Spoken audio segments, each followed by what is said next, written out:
इस न्यूज के प्रायोजक है metro bike, car, truck, inverter, battery, sales and service centre, Vapi 4 रस्ता। कॉन्टेक्ट 8000360011।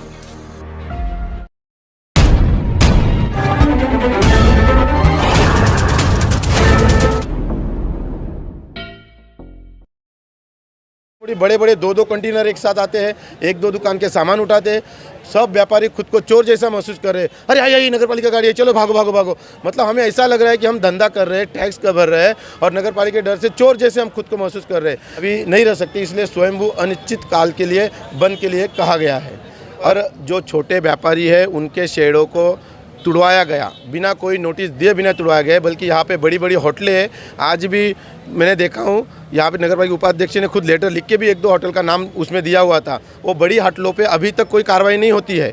बड़े बड़े कुछ ऐसी जगह है कि जहाँ अभी तक पत्रे हैं, लेकिन छोटा व्यापारियों को सबसे पहले टारगेट किया जाता है कि उसको कमज़ोर समझा जाता है कि वो कुछ नहीं कर पाएंगे। लेकिन अभी छोटा व्यापारी भी जागरूक हो गया है, अपने हक के लिए लड़ेगा। और ये यहाँ पे दादरा नगर हवेली में सिलवासा में पर्टिकुलरली क्या हो रहा है कि प्रशासक प्रफुल्ल पटेल को भी नगर पालिका वाले चुनाव लगा रहे हैं।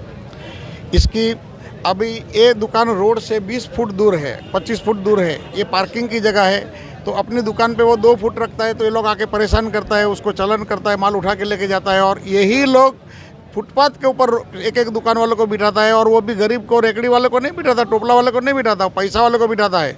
और महीने में पीछे से 5-5 हज़ार रुपये ये लोग हफ्ता लेते हैं खानगी में, वो 10 रुपये का रसीद काट के। ये ऐसा ये लोग ने धंधा बना के रखा है। और प्रफुल्ल भाई जिस दिन आता है, हमारा सबूत, मेरे पास क्या सबूत है, जिस दिन प्रफुल्ल भाई आता है तो ये सब फुटपाथ वाले को ये लोग बंद कर देते हैं, बाकी दिन चालू हो जाता है। नमस्कार, मैं Sonia Chauhan, day to share and public voice से आज किलवनी नाका सिलवासा में खड़ी हूँ। आप मेरे पीछे ये जो भीड़ देख रहे हैं, बता दूँ ये कोई आम भीड़ नहीं है। ये है व्यापारी एसोसिएशन की यहाँ पर जो भीड़ लगी है, उनकी लड़ाई चल रही है सिलवासा नगर पालिका वालों के साथ। बता दें कि यहाँ पर सिलवासा नगर पालिका का कुछ कार्रवाई का विरोध करते हुए व्यापारी संघ यहाँ पर बैठे हैं धरने पे। उन्होंने यहाँ पर बैठे हुए अपनी दुकानें, स्वयंभू दुकानें बंद करके यहाँ बैठे हैं। आइए जानते हैं क्या है ये पूरा मुद्दा और ये कितने दिन तक ये इस तरह दुकानें बंद रखेंगे, क्या इनकी सुनवाई होगी, क्या कार्रवाई आगे होगी। आप मेरे साथ देख सकते हैं यहाँ पे इतनी पब्लिक जमा है। साथ में मेरे पीछे मैं कैमरामैन से रिक्वेस्ट करूँगी कि वो दिखाएं, यहाँ पे पुलिस की भी गाड़ी है, वो भी यहाँ पर मौजूद है ताकि यहाँ पर कुछ प्रॉब्लम्स नहीं क्रिएट हो, कोई हेवॉक नहीं क्रिएट हो, जिसके चलते यहाँ पर यहाँ पर कार्रवाई की गई है। आइए मिलते हैं यहाँ पे एसोसिएशन के हेड से, उनसे जानने की हम आगे कोशिश करते हैं कि आज यहाँ पर वो क्यों बैठे हैं, क्यों सिलवासा की तमाम दुकानें आज बंद की गई है। आइए। नमस्कार भाई, आपका नाम? सुनील महाजन जी। आप किस पोस्ट पर हैं और आज यहाँ पर जो बैठे हैं दुकान के बाहर क्यों बैठे हैं? देखो, मैं किस पोस्ट पे नहीं, मैं एक व्यापारी हूँ, एक सामान्य व्यापारी हूँ, इन सब की आवाज़ हूँ। यहाँ पर ये व्यापारी को, हमारे व्यापारी को 1 महीने से नगर पालिका द्वारा कुछ ना कुछ कारण से त्रस्त किया जा रहा है। अभी पहले हमें थैली के लिए त्रस्त किया गया, लेकिन हम परिवारन के समर्थक है, इसलिए हमने उसमें सभी व्यापारी मिलजुल के साथ दिया था ना, थैली के टाइम पे सभी ने साथ दिया था। उसके बाद साइन बोर्ड का लेके आया कि सभी व्यापारियों का साइन बोर्ड एक जैसा चाहिए था। हम उसमें कुछ व्यापारी को कन्विंस कर रहे थे, लेकिन उसमें भी आपदा आ रही थी कि अभी कोई बड़ा शोरूम लेके बैठे हैं, मेरी छोटी दुकान है, मैं छोटा बोर्ड डाल सकता हूं। अभी बड़ा साइन बोर्ड जिसका करोड़ों का दुकान अंदर लेके बैठा हो, लाख का बोर्ड बनाता है, वो भी 2000 का साइन बोर्ड क्यों लगाएगा सामने। उसके बाद जैसे ही वो कम हुआ, कब तक वो शेड का चला कि एक जैसी शेड, सबके पत्रे तुड़वाए, दुकान के बाहर के पत्रे तुड़वाए। और वो उसके बाद वो 15,000 का कपड़ा डालने को बोला, 15-15, 20-20 हज़ार खर्चा हुआ। मेरी खुद दुकान को 75,000 रुपये मेरा खर्चा हुआ ऐसे कोरोना से बाहर आने के बाद। बल्कि उससे कोई शोभा भी नहीं आती उनका गुड लुक के लिए, फिर भी व्यापारी ने उसका भी समर्थन किया था। अभी नया लेके आया है कि आप शटर के बाहर कुछ भी नहीं रख सकते, कुछ भी बोले तो किसी तो बैठने का टेबल तक, स्टूल तक उठा के लेके गए। अभी कपड़े की दुकान है, बाहर पुतला नहीं रखेगा तो उसका डिस्प्ले कहाँ से आएगा। किसी का कुछ डिस्प्ले वाली दुकान है, कुछ पर्स रखेगा बाहर, कुछ टेबल रखेगा, कुछ ना कुछ तो नॉर्मल डिस्प्ले के लिए तो रहता ही है। जब हमें 5 फुट का भी परमिशन दिया है तो हमारा व्यापारियों का एक ही कहना है कि 5 फुट नीचे तक हमें हमारा सामान रख सके। और 5 फुट के सबके ओटले होते हैं, जब हमारी बात हुई तो कहे कि आने जाने वाले लोगों को तकलीफ होती है, इसके लिए आपका सामान उठाते हैं। अगर वो व्यक्ति यहाँ लगा रहा है तो एक बार तकलीफ समझ में आती है। अब यहाँ लगाने से यहाँ कौन सी कार पार्किंग होने वाली है? तो अनगिनत कुछ भी जिसका कोई अर्थ नहीं है, इस तरीके से तर्क वितर्क देकर व्यापारियों को परेशान किया जा रहा है। फिलहाल व्यापारी इतने परेशान हैं कि रोज़ सुबह कभी इस नाके पे गाड़ी आएगी, कभी उस चौराहे पे गाड़ी आ जाएगी, वो भी छोटी मोटी बड़े बड़े 2-2 कंटेनर एक साथ आते हैं, 1-2 दुकान के सामान उठाते हैं। सब व्यापारी खुद को चोर जैसा महसूस कर रहे हैं। अरे आई नगर पालिका गाड़ी है, चलो भागो भागो भागो। मतलब हमें ऐसा लग रहा है कि हम धंधा कर रहे हैं, टैक्स का भर रहे हैं और नगर पालिका के डर से चोर जैसे हम खुद को महसूस कर रहे हैं। तो व्यापारी, सब व्यापारी, इनको किसी ने कहा नहीं, स्वयंभू लोगों के फ़ोन आए, स्वयं बोले कि हम अब त्रस्त हो चुके हैं, हम इसके आगे अभी नहीं रह सकते, इसलिए स्वयंभू अनिश्चित काल के लिए बंद के लिए कहा गया है। और ऐसा नहीं, हमने इससे पहले सीओ साहब से भी मुलाकात की, हमारे डेलीगेशन गए, व्यापारी आए थे, उनसे भी हमने रिक्वेस्ट की। उसके बाद कलेक्टर मैडम से हमने रिक्वेस्ट की। यहाँ पर एक केंद्रीय मंत्री आए थे, किशोर कौशल करके, उनको भी दिया था, उन्होंने भी शायद सीओ साहब से बात की थी, लेकिन सभी से बात ने बेनतीजा निकली। इसलिए अभी व्यापारी के पास दूसरी कोई भी अभी रास्ता नज़र नहीं आ रहा था, इसलिए हमें रास्ते पे बैठने का वक्त आया है। जी, तो आपने ये जो बंद रखा है, वो आपको ऐसा लगता है कि आज ये जो बंद रखेंगे आप, तो वो अनिश्चित, आपने कहा कि आप कर रहे हैं, लेकिन कितने दिन? तो आपको ऐसा लगता है कि आपके बंद से आपके लिए कुछ आपके फेवर में फैसला लिया जाएगा सिलवासा नगर पालिका की तरफ से? बिल्कुल लिया जाना चाहिए। हमने कोई अनलीगल मांग नहीं रखी है। हम ये नहीं कह रहे कि हमें 10 से 15 फुट आगे रखने की मुहबा दी जाए, और हम हमारे व्यापारियों को ही समझाएंगे। कुछ व्यापारी हमारे हैं को वो थोड़ा आगे लगाते हैं, हम खुद जाके कहेंगे कि हमें वहाँ नहीं लगाना है। हम तो लीगली मांग रहे हैं कि जो ये शेड है, ये आप कैमरामैन दिखा सकते हो कि यहाँ शेड है, यहाँ ओटला है, यहाँ पर अगर कुछ डिस्प्ले का स्टैचू 1-2 लग जाता है, इससे ना ट्रैफिक में समस्या होती है, ना लोगों को समस्या होती है, ना पार्किंग की समस्या होती है, आगे सब खुला है।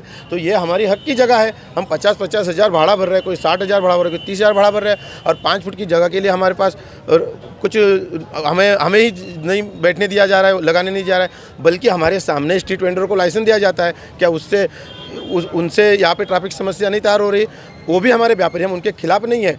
उनको कोई उचित अच्छी जगह देनी चाहिए, जहाँ मार्केट बनाना चाहिए वो मार्केट जल्दी बना नहीं रहे हैं, उनको रास्ते पे बिठा रहे हैं। समस्या तो उनसे पब्लिक को और हमको हो रही है, बल्कि हमें बिना वजह परेशान किया जा रहा है। जी, तो आपका ये जो मानना है, यहाँ पे जो स्ट्रीट पे अभी मैंने देखा काफ़ी सारे लोग यहाँ पर बैठे हुए हैं, उनसे मेरी बात भी हो रही थी, तो वो यहाँ बैठे हैं, वो रोड के एकदम कट टू कट पे बैठे, जिसकी वजह से ट्रैफिक का प्रॉब्लम आपके दुकान में जो आप बाहर रखते हैं, उनसे तकलीफ नहीं है, बैठे तो वांदा नहीं है वैसे तो, क्योंकि फिलहाल मार्केट नहीं बनता तब तक बैठे, हमें तकलीफ नहीं है। लेकिन वो जो 2 नीति से 2 आंखों से सरकार देखती है, नगर पालिका देख रही है, हम उसका विरोध कर रहे हैं। वो बैठे हम एडजस्ट कर लेंगे, वो हमारे भाई है, लेकिन हमारी 5 फुट का जो हमें अधिकार यहाँ मिलना चाहिए, जो ऊपर 5 फुट का शेड हम लगाते हैं उसके नीचे हमारा डिस्प्ले होना चाहिए, हमारी ये मांग है। जी, आपने पहले भी ये कहा था कि कई सारी दुकानें हैं जिनके शेड्स ऐसे लगे हुए हैं, लेकिन वहाँ पर कार्रवाई नहीं होती, क्या उसके बारे में आप कुछ कहना चाहिए? यहाँ पर जो छोटे व्यापारी है उनके शेडों को तुड़वाया गया, बिना कोई नोटिस दिए बिना तुड़वाया गया, बल्कि यहाँ पे बड़ी बड़ी होटलें हैं। आज भी मैंने देखा हूँ, यहाँ पे नगर पालिका उपाध्यक्ष ने खुद लेटर लिख के भी 1-2 होटल का नाम उसमें दिया हुआ था। वो बड़ी होटलों पे अभी तक कोई कार्रवाई नहीं होती है। बड़े बड़े कुछ ऐसी जगह है कि जहाँ अभी तक पत्रे हैं, लेकिन छोटा व्यापारियों को सबसे पहले टारगेट किया जाता है, कि उसको कमज़ोर समझा जाता है कि वो कुछ नहीं कर पाएंगे। लेकिन अभी छोटा व्यापारी भी जागरूक हो गया है, अपने हक के लिए लड़ेगा, और जब तक न्याय नहीं मिलेगा, हम कोई आरक्षण नहीं मांग रहे, हमें कोई पैसा चाहिए नहीं मांग रहे। हमने कोरोना में इतना व्यापारियों ने इतना त्रस्त होकर लोगों को परेशानी से, किराना दुकान वाले व्यापारी ने लोगों को किस तरीके से किराना पहुंचाया। कोरोना में हमने नगर पालिका के कंधे से कंधा मिलाकर हमने काम किया। उन्होंने जो करवाया, वैक्सीन दिलाने में लोगों की सहायता करवाई, हमने हर कोई वो काम किया। नगर जो प्रशासन द्वारा खिचड़ी बांटी जाती थी, हमारे व्यापारियों द्वारा, हमारे संगठनों द्वारा वो खिचड़ी लोगों तक हमने पहुंचाने का काम किया। हम हर वक्त नगर पालिका और प्रशासन के साथ रहे, लेकिन जब हमें तकलीफ आती है तो ना प्रशासन हमारे साथ है, ना कोई हमारे साथ नज़र आता है। तो हमारा व्यापारी कब तक प्रशासन और नगर पालिका को हम लोग विनती करते रहेंगे? हम किए ऐसा नहीं, हम कानून को मानने वाले, हम संविधान को मानते हैं, हम कानून को मानते हैं। हम जो भी आगे के कदम होंगे हम हमारे कानून के तरीके से करेंगे। अगर हमारी मांग नहीं मानी जाती है, और हमारी कोई बड़ी मांग नहीं है, 5 फुट है, वो भी हमारी जगह है, हमारा हक है, वो हम लेंगे और लेके रहेंगे। जी, शुक्रिया। और ये सभी व्यापारी हमारे साथ है, आप इनसे सबको पूछ सकते हैं, आप सब लोग साथ में हो क्या नहीं हो? सभी ने अपने मर्जी से बंद रखा है, अनिश्चित काल के लिए बंद रखेंगे सब लोग। जिंदाबाद। नमस्कार ललित भाई। नमस्ते। ये यहाँ पे दादरा नगर हवेली में सिलवासा में पर्टिकुलरली क्या हो रहा है कि प्रशासक प्रफुल्ल पटेल को भी नगर पालिका वाले चुनाव लगा रहे हैं। इसकी अभी ये दुकान रोड से 20 फुट दूर है, 25 फुट दूर है। ये पार्किंग की जगह है, तो अपनी दुकान पे वो 2 फुट रखता है, तो ये लोग आके परेशान करता है, उसको चलन करता है, माल उठा के लेके जाता है। और यही लोग फुटपाथ के ऊपर एक एक दुकान वालों को बिठाता है, और वो भी गरीब को, रेकड़ी वाले को नहीं बिठाता, टोपला वाले को नहीं बिठाता, पैसा वाले को बिठाता है। और महीने में पीछे से 5-5 हज़ार रुपये ये लोग हफ्ता लेते हैं खानगी में, वो 10 रुपया का रसीद काट के। ये ऐसा ये लोग ने धंधा बना के रखा है। और प्रफुल्ल भाई जिस दिन आता है, हमारा मेरे पास क्या सबूत है, जिस दिन प्रफुल्ल भाई आता है तो ये सब फुटपाथ वाले को ये लोग बंद कर देते हैं, बाकी दिन चालू हो जाता है। तो ये लोग की जो मतलब दो मुख्य बात है म्यूनसिपाल्टी की। अगर सिलवास को स्मार्ट सिटी बनाए तो ये लोग सिलवास का रूल्स रेगुलेशन पहले नियम बनाए और नियम का कॉपी दे सबको। और अगर किसी की दुकान से माल उठाया तो उसको नोटिस दे दो ना, वो दुकान वालों को लगेगा तो वो लड़ेगा आपके सामने, कोर्ट में जाएगा। लेकिन ये मौखिक नोटिस से चलता है, सबको परेशान करता है, मतलब हर आदमी परेशान है। कल एक दुकान में ऐसा हुआ था कि कोई व्यापारी ने, कोई ग्राहक ने 5 डब्बा तेल बाहर निकलवाया, वो आया, ये लोग ने वो भर के चला गया। अभी वो दुकान वाला माल देने के लिए दूसरा गाड़ी आएगा, दूसरा टेम्पो आएगा, तो जब तक तो रखेगा ना 5 मिनट, तो वो माल उठा के लेके गए। मतलब ये जो म्यूनसिपाल्टी का स्टाफ जो है, वो साहब लोग ने ऑर्डर दिया करके लोग खूब परेशान करते हैं। हकीकत में म्यूनसिपाल्टी का स्टाफ को बदली करने का ज़रूरत है। और सीओ को, चीफ ऑफिसर को, ये लोग से क्यों ये लोग व्यापारी से मीटिंग नहीं करते हैं? अगर व्यापारी जो बार बार समझो गुनाह करते हैं तो ये मीटिंग क्यों नहीं करते हैं? जिला पंचायत में भी ऐसा है, गाँवड़े में दुकान में प्लास्टिक के लिए 2-2 हज़ार 3-3 हज़ार का फाइन मारते हैं लोग। तो एक दुकान वाला बेचारा भाड़ा देगा, धंधा है नहीं है, वो कैसे वो 2,000-3,000 का नुकसान बर्दाश्त करेगा? लेकिन यहाँ व्यापारी की सुनने वाला कोई नहीं है। ये म्यूनसिपाल्टी का अफसर लोग और स्टाफ लोग ने तय किया है कि भाजपा को चुनाव में हराना है, और ये हराने के लिए ये सब ड्रामा चल रहा है। ये मेरा मंतव्य है जी, ये मेरा मंतव्य है कि ये म्यूनसिपाल्टी का स्टाफ और जो यहाँ का लोकल प्रशासन है, वो लोग चाहते हैं कि यहाँ पे भाजपा हारे। वो उनका क्या सोच है हमें नहीं मालूम, लेकिन इनडायरेक्टली ये प्रशासक को भी चुनाव लगा रहा है। ये 100% सच बात है। जी भाई जी, आपने अभी जिनको सुना, जो वरिष्ठ पत्रकार हमारे साथ है, वो है लुहारी टाइम्स के यहाँ पर ओनर हैं। वो काफ़ी वरिष्ठ पत्रकार है सिलवासा के, और वही है जो यहाँ पर इनके संग बैठ के आवाज़ उठा रहे हैं। और हम चाहते हैं कि प्रशासन तक ये आवाज़ पहुँचे और उसके ऊपर ठोस कार्रवाई हो।